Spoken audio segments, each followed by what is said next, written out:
All right. See, Bree and Mallory, can you hear me okay? Okay, thank you. All right, we got a couple minutes, so I am going to mute, and then I'll jump back on in a couple minutes and we'll get started.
Okay, one more time.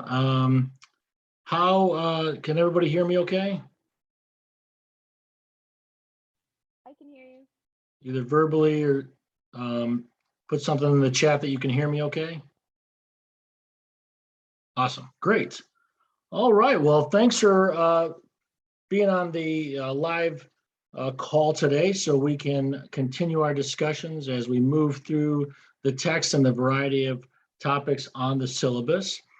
Before we get started, just a reminder, it looks like everyone's been keeping up with all of their assignments. That's fantastic. The quizzes, I saw everybody had. Hello.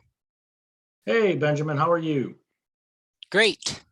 Great. So just clarify if there's any confusion. I sent out a message. So your apply your knowledge assignment is due Saturday. So hope everyone got that message. If you wanted to continue to work on it, if you had already submitted it, by all means, continue to do that. If you have any questions, please let me know. But appreciate you jumping in and keeping right on, keeping up with all your work. Yes, Benjamin, go ahead.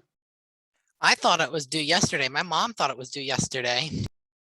I made, you know what, a student had brought it to my attention. I had published the due date incorrectly. I added it at the same time that I added another assignment and I put in the wrong due date. So if you feel comfortable with the assignment, by all means, you don't have to resubmit it. You don't have to continue to work on it. But if you, if you'd like to work on it further, you can. So I apologize for the confusion. Sometimes when I'm putting in a bunch of assignments at once, errors like that happen. So I apologize for the confusion. Any questions about the quizzes? Seems like everyone's doing well, right? It's pretty simple. Like I said, you can take the quizzes as often as you'd like, so that you can you can max out your points, right? Just in the quizzes kind of give you a flavor for the exams, okay? Because these are overarching concepts, right? Terms, concepts that you're going to be applying, right? We're not getting in the weeds of case law and things like that as we go through, right? That's not what this course is about. Yes, Benjamin, go ahead. Is the exam next week? The exam, I do not have my syllabus in front of me. I believe it's the 14th, Tuesday the 14th. Okay, I should be prepared by then. I'm sorry, say that again? I should be prepared. Yeah, so the nice thing is, yeah, so the material we cover, because you'll have read it, we'll have covered it in class, and then that following Tuesday, you'll take it. The nice thing about the exams is you can even if you have some time on Tuesday to continue to study, you essentially get a certain amount of time once you log in. to take the exam. Once you sit for the exam through Blackboard, once you begin the exam, you have to do it in one sitting, but I usually open it up usually about 7 or 8 a.m. and it's open all day, right? So you want to start it and take it bright and early, you can take it bright and early. If you want to wait till 11 o'clock, 10:30, 11 o'clock, you can do that too. So make sense? All right. Yes. So who can tell me what chapters we covered or what you read, what the quizzes were on? Benjamin, go ahead. 3 and 14. 3 and 14, what were those topics about? Like what were, at least the titles or the main idea of those chapters?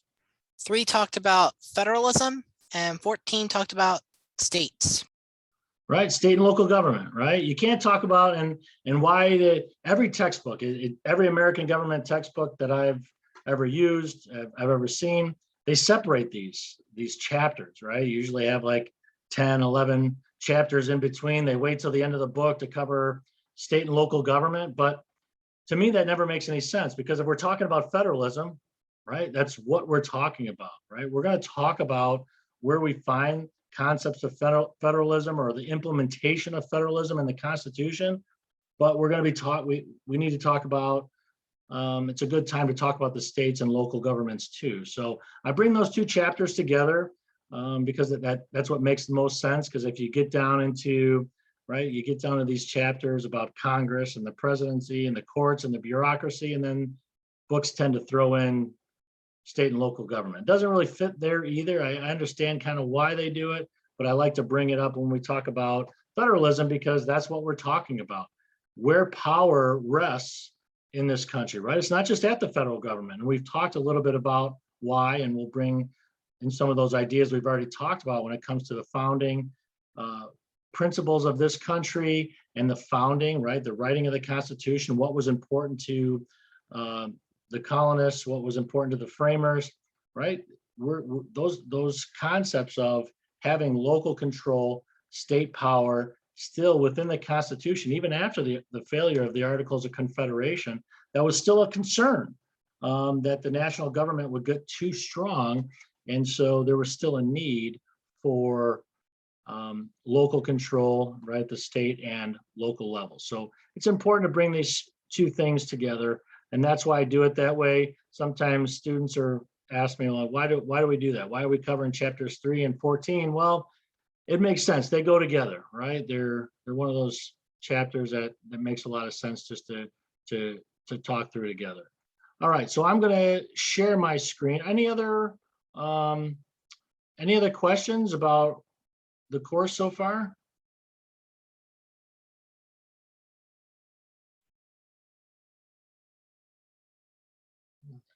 Pull this up here.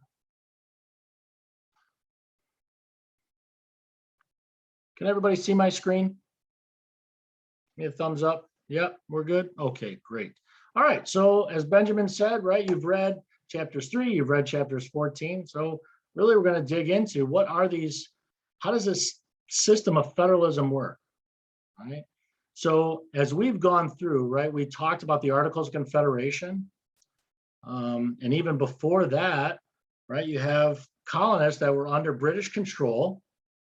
And because of the distance away from Britain that the colonies were, you had these colonists, all of these individuals practicing self-governance, right? So they were getting a lot of experience in self-governance because Britain was so far away. They had that freedom, they had that flexibility, right? And over time, right, we talked all the way through that, how there was different regulatory policies, and the king in England started to tighten the grip on the colonies, right? There's this push and pull back and forth, right? You have the First Continental Congress trying to work out some of these differences, then the Second Continental Congress saying, look, there's no other choice. We have to fight for our independence.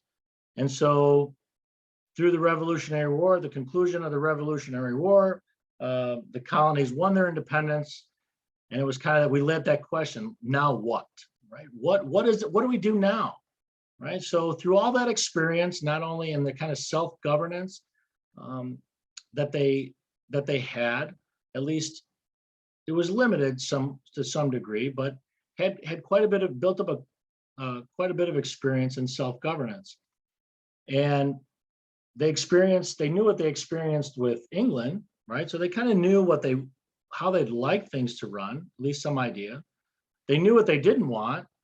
And so because of that, they came up with the Articles of Confederation, right? This was their first crack at self-governance, a formal governmental structure on how, right? We talk about the rules of the game, the institution, the rules of the game on how policy is going to be decided, right? And it was a failure, right? It ended up crumbling because, right, the country couldn't sustain itself because the national government didn't have any power. So back to the drawing board. Right, so a big part of the conversations and tackling all the things that we mentioned, right? The issues with representation, the issues dealing with slavery, right? All of these things that we had talked about that the framers were dealing with, right? You still have this issue, right, of the concerns of the national government becoming too strong. And so there needed to be a role for state governments primarily, and right, local governments are important too. But state governments, the focus was on state governments, right, in the colonies and the national government. So the system of federalism came about, right? And this, again, was another experiment. And we'll talk through some of where we see federalism being implemented into the actual text of the Constitution. So we'll talk about those things, and you've read about them. But at the end of the day, right, federalism was just, right, this was something that they needed to try, right, to pass the Constitution, to get it written, to get it ratified. This was important to have this. They knew the national government needed to have some power, but they also the states needed to have some power too. And how do you create that power? How do you create that balance of power? And that's what they were trying to figure out. They were trying to develop these concepts of federalism that they could implement into the Constitution to hopefully keep everybody satisfied and ratify the Constitution itself.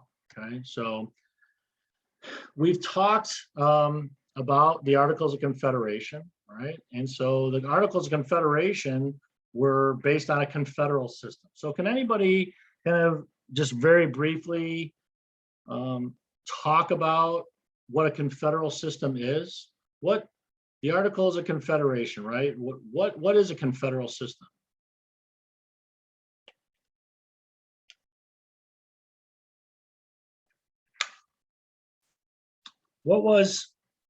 How did things operate within the Articles of Confederation, right? What makes a confederal system unique, different than a unitary or a federal system? You don't have to come up, right? It doesn't have, if you have a couple simple thoughts about that, that's okay too, right? We'll talk through them, right? We're all learning here. So what do you think? What was one of the main points of a confederal system?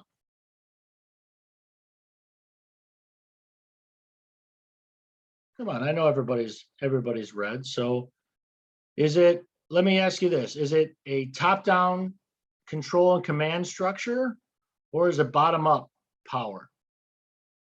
Go ahead, Benjamin. A unitary is the top has all the power, confederal is the bottom. Okay. Cadence, did you want to add something? I don't want to put you on the spot, but yeah, if anybody want to just jump into or raise your hand in the chat, whatever the case might be, please let me know. I can't always see everybody all at once, so I will try to keep my eyes on everybody. But yeah, it helps me if you chime in too. That way I know that you'd like to say something. So Benjamin's right. So this unitary is this top-down control, right? And a confederal system is bottom-up control. So we see in the Articles of Confederation where the colonies get together, right? And they're operating as their own entities. And it's kind of this loose grouping of states, right? They're kind of operating on their own, but they're saying, right, we we do know that there's a benefit of being, coming together as a country, right? To, if we need to pull resources to defend ourselves, to make sure that we can grow as a country, that's great. But really the idea behind having the colonies together was just to be able to sustain itself, to be able to protect itself. But the colonies operated independently, and that's how they wanted it, right? And that's how we ultimately showed the cracks in the Articles of Confederation, because they couldn't, the national government couldn't even put down Shays' Rebellion, and that was just one of other rebellions as well, right? The national government couldn't get money from the states, right? It was too cumbersome. The states didn't want to give money to the national government. The fear of providing resources and authority to the national government, the states, feared that, and so they were very reluctant to give any money or power to the national government. Right? So confederal system didn't work, right? But were the framers, were they going to go with a unitary system? Do you think if the Constitution was set in the structure of a unitary system, do you think the Constitution would have been approved? Would have been ratified? What do you think? Anybody? Not. Who said that? Who? If it was a unitary system, then it. Oh, well, I actually just wrote a paper on this for my American history class.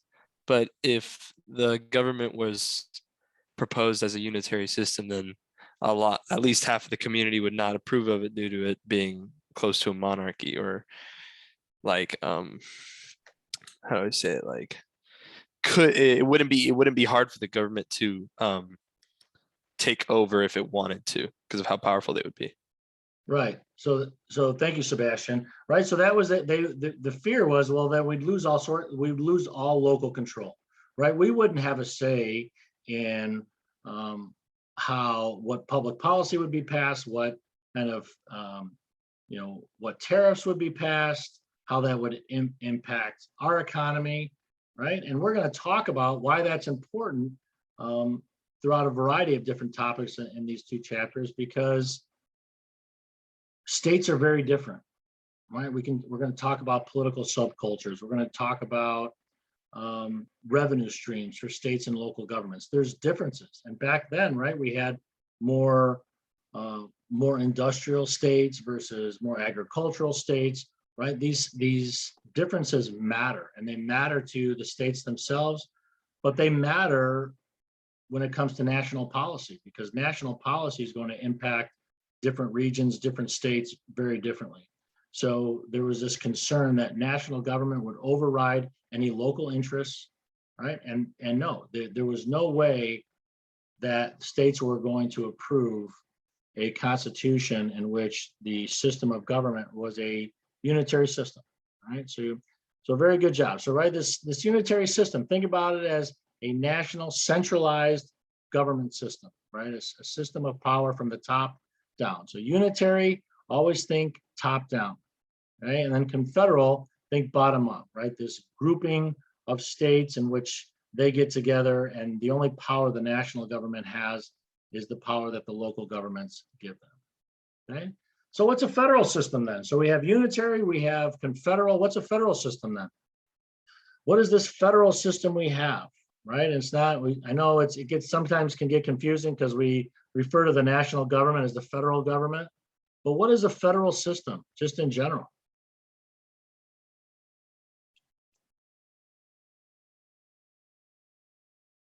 If you think about our system of federal government, and think about it, we're talking about state and local government, we're talking about the national government. So what is this federal system? So you have these different powers that are divided, right? So this fits very well into the concepts of separation of powers too, right? When we talk about separation of powers and checks and balances, this was part of it too. Not only the states having control and some autonomy, maintaining some autonomy, but as we'll see, and we'll talk about it, it kind of feeds into this or fits well with this idea of checks and balances, right? So you have these right? You have national government and subnational governments. They share power, right? They have spheres of power, they have spheres of authority, right? And they can exercise these powers based on how they are divided. All right. So, oh, one more thing I'm going to tell you before, because we're going to get kicked off again. So I'm going to hopefully keep it a little bit shorter. Hopefully we won't get kicked off too many times with this class. This lecture is usually a little bit shorter because the two chapters feed very well into each other. But so far IT has been unable to help me. So I'm just preparing you. We are going to get kicked off unless they got it fixed since I talked to them earlier yesterday. So right now they don't have a resolution. So just bear with us and just log back in when that ultimately happens. So before I forget that. Anyway, so as the framers are writing these ideas into the Constitution, right, we see different elements of federalism in the text of the Constitution itself, right? We have in Article 1, Section 8, we have express powers, right? The national government can tax, the national government can borrow, can regulate interstate commerce, right? So these are express powers. They're specifically laid out. They're in the text. It's clear as day, right? There's no thinking about it, right? The government can do these things, okay? Now, in addition to express powers, the national government has implied and inherent powers, okay? So, switch here. Okay, so if we were to go by, can anybody, what's an implied power? And what's the difference between an implied and inherent power? Anybody know, anybody remember? So we have these express powers, right? Clear powers laid out in the text. What are implied powers? They're powers granted by the government that like aren't directly referenced in the Constitution. Right, but what makes them implied? You are correct. That's absolutely correct. Very good job. But what makes them implied? They're not referenced in the text of the document specifically, but what makes them implied? Anybody? So we think about when something's implied, right? If I say, right, if you are, I don't know if anybody's, I'm trying to think of a good example. Let's say you have to deliver pizzas, right? And the job is, oh, how many years experience you have, and are you polite, and you have great customer service, and you can be on time, you're reliable, right? Those are things that are required for the job, right? But what's also if the job description doesn't say that, what's implied is that if you're a pizza delivery person, you have a car, right? That's implied. You have to have that. It might not come out and say it, but it's related to the job. Okay, so just like this, if you have a express power, right? I can tax. Well, what's related to taxing, right? I have to maybe create, we've seen this, and we'll talk about that in the case law a little bit, but to create a banking system, maybe a federal banking system. Does it say anywhere in the Constitution that the federal government should create a national banking system? No. But can you connect that to the power to tax or the power to borrow? Yeah, and the courts have backed that up. Says, look, that's connected, right? And then you have inherent powers. So I hope we get the understanding, right? Well, what do you have to do to be able to carry out your express powers? So every time you think of implied powers, is it something that the national government should be able to do to carry out an express power? And then an inherent power is one of these powers that could just be, that are there, that the national government has a right to carry out, duties that the national government has a right to carry out strictly because they're a sovereign nation, right? Being a sovereign nation and being a national government that's in control of protecting the country's sovereignty, what powers are granted there? right? All right, so when we think of these implied powers, okay, what we look at is the elastic clause. And the courts have looked in, and this has been referenced, and we talk about the elastic clause because it's like, well, can this stretch, right? Can this fit? Can we connect this, right? And Congress has tried in a lot of different ways to stretch the necessary and proper clause beyond where the courts say that's no, they're not connected. But in a lot of ways, the courts have allowed Congress to say, look, this this is connected to an express power, so we're going to allow the federal government to do it. And so we'll talk about a couple of different examples where the necessary and proper clause has granted the national government more authority, right, at the expense of the authority of local governments. Right. So so it's a very important, right? The implied powers of Congress to the national government rests in the necessary and proper clause. Right. All right. So within the Constitution, so we have express powers of the national government. We have implied inherent powers. How about the states? Where do we find state powers in the Constitution? Does anybody know the constitutional amendment that states that power is not delegated to the United States by the Constitution, nor prohibited by it to the states, are reserved to the states or to the people? Anybody know what amendment that is to the Constitution? Who wants to take a shot? Anybody?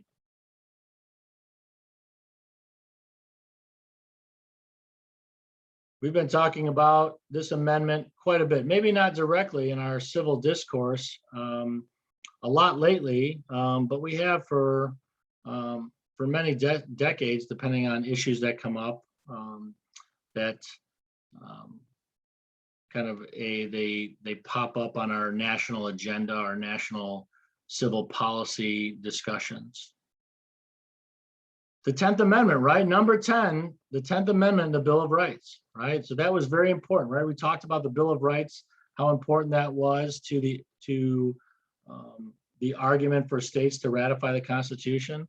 The 10th Amendment being in the Constitution was extremely important, right? So we call these the reserve powers, right? It's right there in the text. So these are reserve powers. If the Constitution says that the national government doesn't have the power to do it, and the Constitution doesn't say the states can't do it, right? Those powers are reserved for the states, right? So we have the 10th Amendment, right? And we're going to talk about how the fact that the utilization of the 10th Amendment has waxed and waned throughout history, right? So, and this kind of gets into this idea of like, what are the systems or what are the theories or concepts of federalism? And a lot of what we're going to talk about is the practice of federalism. So if states, right, that the language seems pretty clear, right? And the framers wrote a pretty intelligent document, right, laying out the structure, right, the checks and balances, where the powers lie, and they say, look, it's pretty clear. The national government, if the national government doesn't have the power to do X, and the states aren't prohibited, the states get to do it.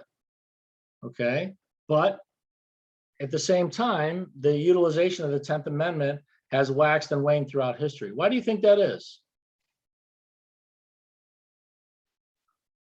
Why don't states always assert the 10th Amendment and saying, look, no, this isn't, sometimes they do. Sometimes the states, you know, they're actively asserting it now. They're saying, look, they're arguing policy based on the 10th Amendment, what the national government should not be able to do and what should be reserved to the states. So why has this, what changes? What's the difference between states asserting this right and states not asserting this right? Any thoughts?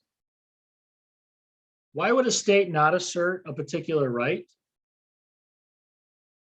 I got the 10-minute warning, but why would a state not assert a right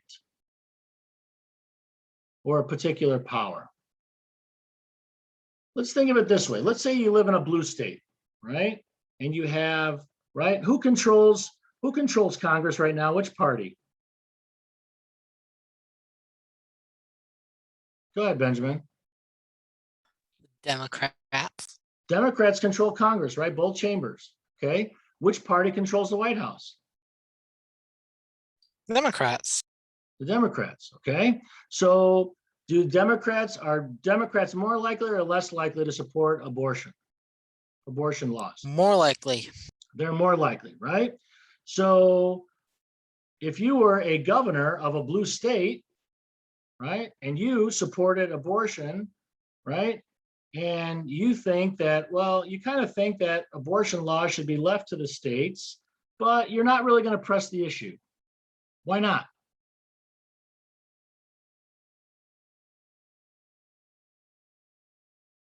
So you're blue state governor, you're a Democrat governor. Congress and the presidency is controlled by the Democratic Party.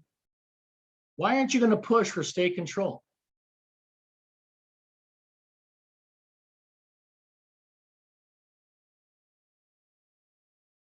Why would you? Do you have to? No, the national government's not going to come in and push a policy on you that you disagree with, right? The national government, you agree on that policy, you agree on abortion policy. So why would you care? Why would you push back and say, no, we'll deal with our own state abortion policy, right? If you think the national government could formulate and pass a national abortion policy, then that's a good thing, right? If you're a blue state governor, right? Now, what if you're a red state governor? Same scenario, right? Abortion issue, Democrats control Congress, Democrats control the White House, and they're trying to pass national abortion laws. Does the red state governor assert the state's 10th Amendment rights or not? Absolutely, right? Because you have policy differences. Now let's take that red state governor and put Republicans in charge in Congress and in the White House. And what if they want to pass the Congress wants to pass a heartbeat bill, right? At 6 weeks or 8 weeks, right? No more abortions nationwide. Is that red state governor going to step up and say, no, this isn't Congress's job. This is our job at the state level? Probably not, right? Because, right, it's Whereas a blue state governor would. What's that? Go ahead. Whereas a blue state governor would step up. But a blue state governor would, exactly right. So a lot of times, so why one of the reasons the utilization of the 10th Amendment has waxed and waned throughout history is because of the political environment. What issues are at play, where we're at in our civil discourse, who controls state governments, right? Which parties, where they stand on the ideological spectrum, who controls Washington, right? The Senate, the House, the White House, that matters, right? Where are we getting the policies that we want, right? And so there's going to be times that states don't assert their 10th Amendment rights. There's going to be times that they do, but it's going to be based on the political environment and what's happening at the time. That's one of the reasons it's waxed and waned throughout history. Does that make sense? Right? Because different situations dictate that, right? And we'll talk about some other reasons it's changed as well. So you have these social issues, but you also have economic issues for why it's waned as well. And we'll talk about that as well. All right, let's see. The 5-minute warning. Okay. All right. So what kind of powers do we typically see at the state level? We typically see police powers, right? Welfare programs, right? We see social support programs. And so that's where we typically see the powers carried out at the state level for that. So protecting the moral safety, social welfare at the state and local level, that's where the police powers of the state come in. Okay. So we talked about checks and balances. When I say checks and balances, what do you think of?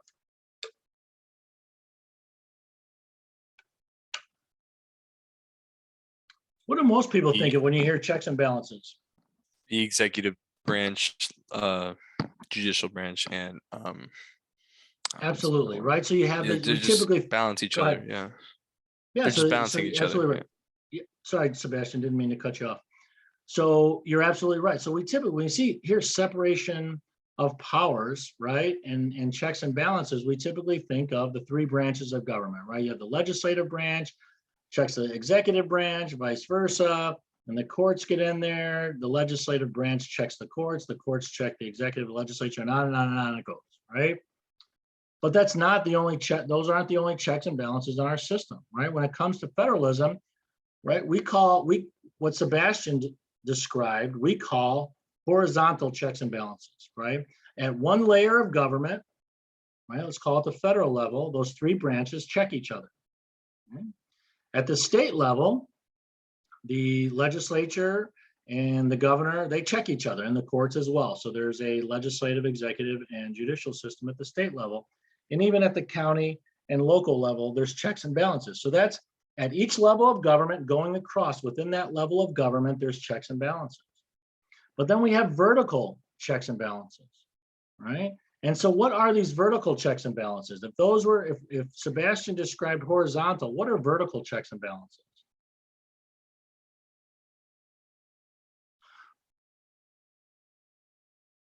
Has anyone heard of any issues lately where the federal government is suing any states? I think Texas was suing Michigan. I believe Texas was suing Michigan for voting fraud recently. So there were some states that were going on, right? That didn't, and that's usually more difficult, right? So those cases are a little bit more difficult to move forward based on standing, right? Because you do have your individual states, right? And that didn't pass constitutional muster. I can't remember the court case, but that kind of fell on deaf ears because it's saying, right, they were making the case that if there's fraud in one state, it dilutes our vote here in this state, right? And that didn't fly. Really good point, right? So there are some checks from state to state that states have tried, right? Not always successful, but you're on the right track, right? So states sue the federal government. The federal government right now is looking to sue certain states, Florida, I don't know if it's Texas, a couple other states. I think Tennessee might be one of them because of the